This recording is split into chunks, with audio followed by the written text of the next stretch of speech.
Hi, I'm Alden Mills. I'm a former Navy SEAL platoon commander, and I'm also an entrepreneur. I've invented lots of different things, but one of the things I've invented is the perfect push-up. Perhaps you're familiar with it. Along with an author of writing 2 different books, Be Unstoppable and Unstoppable Teams. But today, I want to talk to you about how to build an unstoppable mindset. You see, I don't want you to just survive during these uncertain times. I want you to thrive. So we're going to talk about 3 specific things you can do. But first, I want to give you a short story. And the story begins when I was first checked into SEAL training. You see, when you first start SEAL training, they don't actually put you into SEAL training. They put you in this pre-phase area for like 7 weeks. And they just kind of marinate you, wearing old Navy SEAL uniforms and teaching you different Navy SEAL phrases like what a sugar cookie is. That's being wet and sandy for long periods of time. And at the end of the 7th week, they make you take one more fitness test. The exact same fitness test you had to take 3 times before just to get into the program. It's exactly the same ones: push-ups, pull-ups, sit-ups, a swim, and a run. But except this time, they bring out an old character who runs all of first phase of training, which, by the way, people fear this instructor because that's where the majority of quitters occur. And he comes out to talk to us just before we start this final fitness test. And here's what he says to us. And oh, by the way, he talks in a deep Southern accent. And he says, "Class 181, gather around here for a minute. I won't take up much of your time, but I want to let you in on a little secret.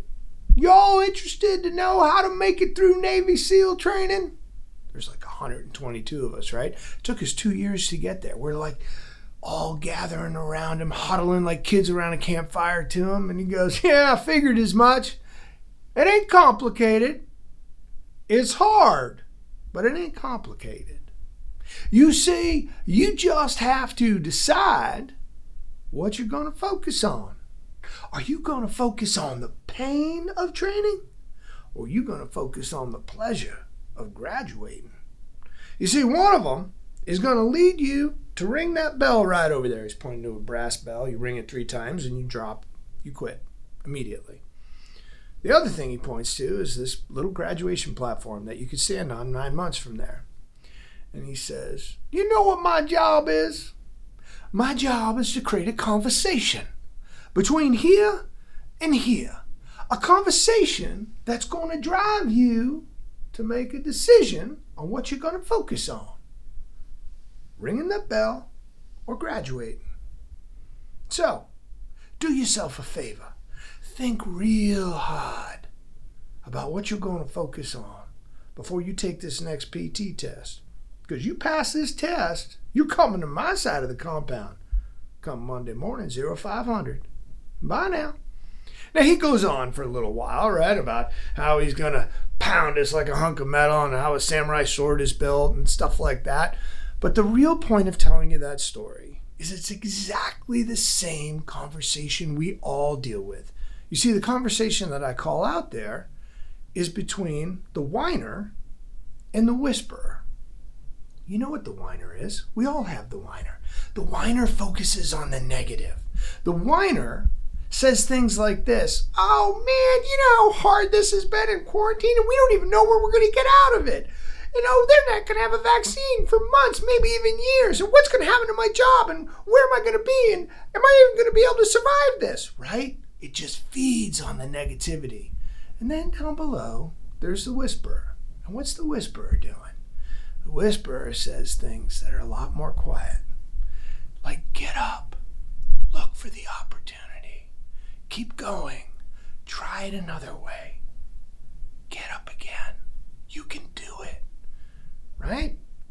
So, how you lead that conversation is going to directly impact how you either survive uncertainty or thrive in uncertainty. That's why we're all here. You see, all of us that are here speaking to you today, we want you to thrive. So here's how we're going to do it. I'm going to write a couple things up on the board. Number 1, the number 1 thing is understand the power of your focus. I call it focus on your focus. You see, at the end of the day, it's totally up to us what we want to focus on. Now, when I say about focus on your focus, what I'm talking about is the most important principle about focus. And that is, it creates a funnel. You see, it creates a funnel that does one very particularly important thing.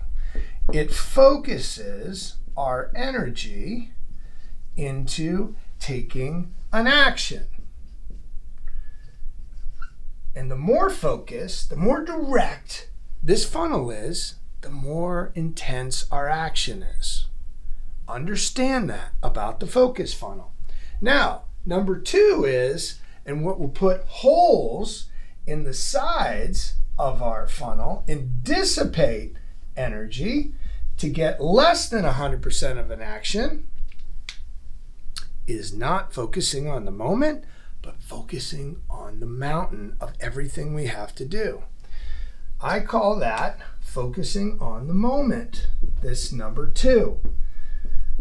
You see, you can't climb a mountain all at once. You have to climb it one step at a time, and you need to focus on the moment. But what ends up happening is people start to freak out and they start creating these negative hypotheticals of, well, if this happens, then that's going to happen. And if that's going to happen, I'll never get there. And they don't even start because the mountain of the task overwhelms them. But if we stay focused on the moment of what we can control, then we can block these holes and get 100% of our action. Okay? Now the final thing is something I've created that I found out that I was doing through all the times of challenge in my life, whether it was going through SEAL Team or in sport or creating different companies, and it's called an outcome account. And I talk about it a lot in my books, but here's the simple version of it. You define the goal up top, you put a plus and you put a minus, and then I want you to do this simple little drill. Write out the positive outcome and the negative outcome on either side. The negative, if I don't achieve the goal, what happens? Number 2, who does it impact? If I achieve the goal positively, who's it impact? And what happens and who gets impacted if I don't achieve the goal? And finally, 3, how do I feel and those that I care about feel if I achieve the goal or if I don't achieve the goal? This is focus number 3. You see, when you get stuck, and when he was saying, well, you got to decide what you're going to focus on. Are you going to focus on what it's going to feel like to give up? Or are you going to focus on what it feels like to succeed? I call that focusing on the outcome. And when you do these and use these 3 actions of focus, you'll understand that it doesn't matter if you're in uncertain times or certain times, because you are taking proactive action towards your own future. You're not letting the uncertainty dictate it. Don't ever forget, there is always equal amounts opportunity when it comes to uncertainty. Know that I believe in you, as do all the other speakers here. We want you to thrive. Use these 3 ideas around focus on focus, focus on the moment, focus on your outcomes to be unstoppable. We're here with you together, and go be unstoppable.